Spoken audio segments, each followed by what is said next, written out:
Banyak. Kejar di kampung-kampung dan. Bukanya. Ya siap. Hei. Siapa nama siapa? Asari siapa? Asari siapa? Ya Asari itu memang sama saya. Sing di Kiai mana kamu? Cekal Kiai apa? Mergopo. Betul Kiai. Ponpes apa? Cekal Mergopo. Tangkap karena apa? Enggak bisa ngomong. Sebenarnya KPAI menerima kasus delay in justice, keterlambatan penanganan tidak hanya pada kasus ini, kasus Pati atau kasus Ciawi atau Bogor, tapi banyak kasus. Dalam setahun kita menerima lebih dari 300 kasus yang melaporkan bahwa ada penanganan yang lambat. Mbak Dian, kasus kekerasan seksual di lingkungan pendidikan lagi-lagi terjadi, apa yang Anda baca dari kasus ini? Iya, kasus seperti ini sebenarnya bukan hal yang pertama ya, sudah terjadi berulang-ulang, pengulangan ini sangat banyak. Untuk itu sebenarnya ini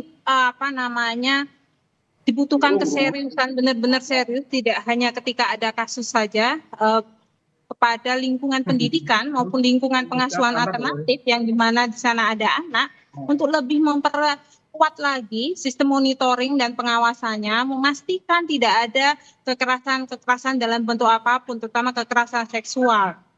Nah, sistem pengawasan monitoring ini harus diperkuat. Jadi selama ini lembaga hanya dimonitoring kaitannya dengan perizinan penyelenggaraan pendidikan atau pengasuhan saja. Namun bagaimana pengelolaan, kemudian praktek pengasuhan, pendidikan ini juga perlu dipastikan aman terhadap anak. Nah, ini menjadi tugas dari KL termasuk pemerintah daerah untuk memastikan ini, karena korbannya anak-anak kita sendiri dan jumlahnya banyak. Dan kita tahu juga bahwa pemulihan setiap korban, satu korban saja butuh waktu yang lama dan butuh energi yang besar. Jadi jangan sia-siakan hidup anak-anak kita dipertaruhkan, kemudian harus dihadapkan dengan para pedofil seperti itu.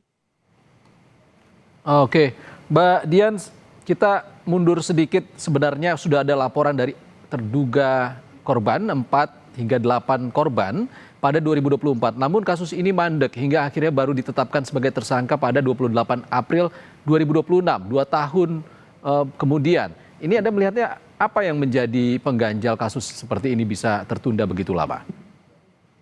Ya, kami sangat menyayangkan sekali ya lambatnya penanganan atau lambatnya proses hukum dalam kasus-kasus kekerasan seksual terhadap anak.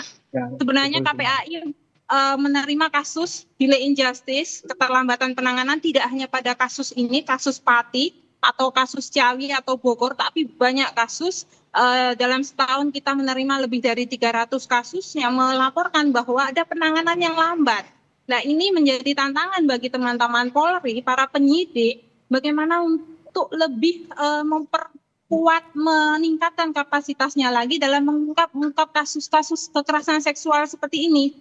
Tidak harus menunggu, karena pendekatannya bukan pada pengakuan pelaku, tapi bukti-bukti yang ada, visum, kemudian telah dari apsifor, keterangan korban dan lainnya sebenarnya kan bisa dikembangkan dari sana.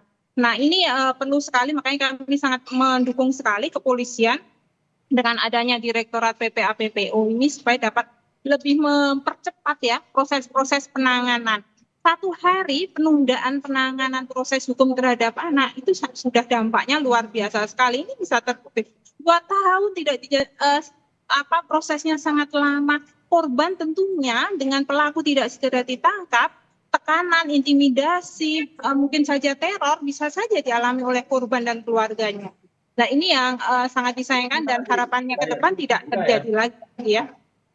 Potensi intimidasi itu juga saya baca di sejumlah portal media yang mengatakan setelah pelaporan itu pada 2024, korban sempat bertemu, korban dan juga orang tua korban sempat bertemu dengan pihak tersangka, lalu menghentikan kasus ini, tidak dilanjutkan. Apakah ini Anda melihat ada relasi kuasa yang tetap dipertahankan meski laporan sudah diberikan sebenarnya kepada polisi 2024 lalu? Pasti pada kasus-kasus seperti ini ada 2 unsur yang harus dibuktikan oleh penyidik. Pertama adalah unsur grooming, manipulasi, bujuk rayu. Ini pasti sangat kental sekali. Sampai korban ditipu daya, kemudian dimanfaatkan. Kemudian yang kedua relasi kuasa. 2 hal ini sangat menjadi ciri khas dari setiap kekerasan seksual. Nah, ini juga perlu dibuktikan di dalam penanganan hukumnya, karena relasi kuasa itu nggak hanya anak dan dewasa, tapi bisa pelaku ini punya power di lingkungan sosial atau ekonomi, sehingga bisa semakin menekan keluarga dan korban. Boro-boro untuk lapor ke polisi untuk menyampaikan bahwa dia korban saja, itu tentunya berat bagi korban ketika dia benar-benar posisinya sangat timpang dari pelaku. Jadi ini dibutuhkan sekali keseriusan, dan selain serius juga perspektif perlindungan anak yang terbangun dengan baik, sehingga semua pihak yang bertanggung jawab untuk mengungkap kasus ini bisa bekerja dengan maksimal. Baik, kita nantikan seperti apa hasil penyidikan polisi. Terima kasih Mbak Dian Sasmita, Komisioner KPAI, sudah berbagi pandangannya bersama kami di Breaking News Kompas TV. Terima kasih Mbak Dian. Saudara, polisi sebelumnya mengaku kesulitan mengungkap kasus ini karena sejumlah korban mencabut laporannya. Polisi menyebut tidak ada intimidasi kepada para korban.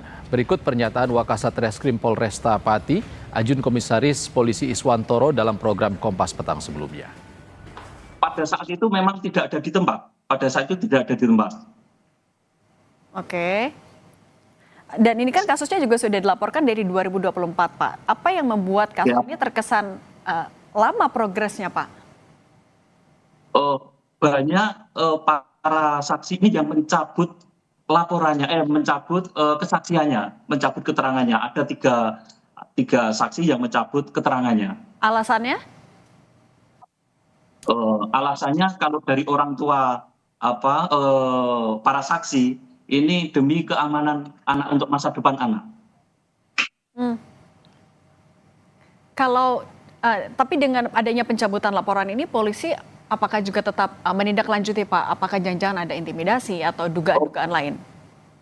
Tetap kita mencari saksi-saksi lain untuk yang bisa memberikan keterangan kepada kami, seperti itu.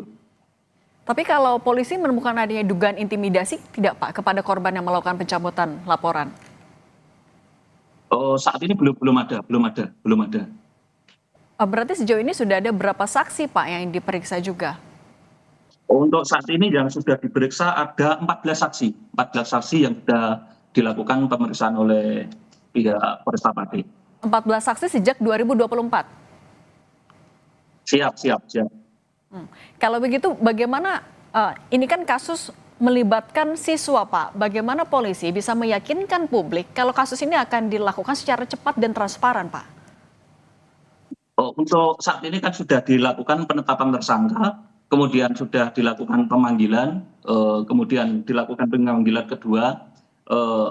Kalau memang dari proses pemanggilannya tidak hadir, kita ada upaya hukum lain untuk yang terkait dengan langkah-langkah penyidik nanti di lapangan, seperti itu. Pemanggilan selanjutnya kapan, Pak?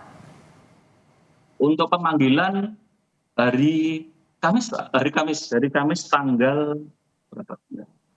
Hari Kamis tanggal 7 Mei berarti ya, Pak? Siap. Untuk pemanggilannya kedua hari Kamis tanggal 7 ya. Berarti bisa dipastikan kalau misalnya tanggal 7 tidak hadir atau kembali mangkir, jemput paksa akan dilakukan, memastikan sekali lagi, Pak? Siap, tetap kita lakukan untuk penjemputan paksa. Oke, Pak, tapi polisi juga membuka kemungkinan ada keterlibatan pihak-pihak lain kah, Pak? Saat ini tidak ada. Tidak. Kalau olah TKP yang dilakukan oleh polisi, penyidikan sudah dilakukan oleh polisi, selain memeriksa saksi, apa lagi, Pak? Sudah, selain olah TKP, kemudian nyita barang bukti, sudah kita lakukan.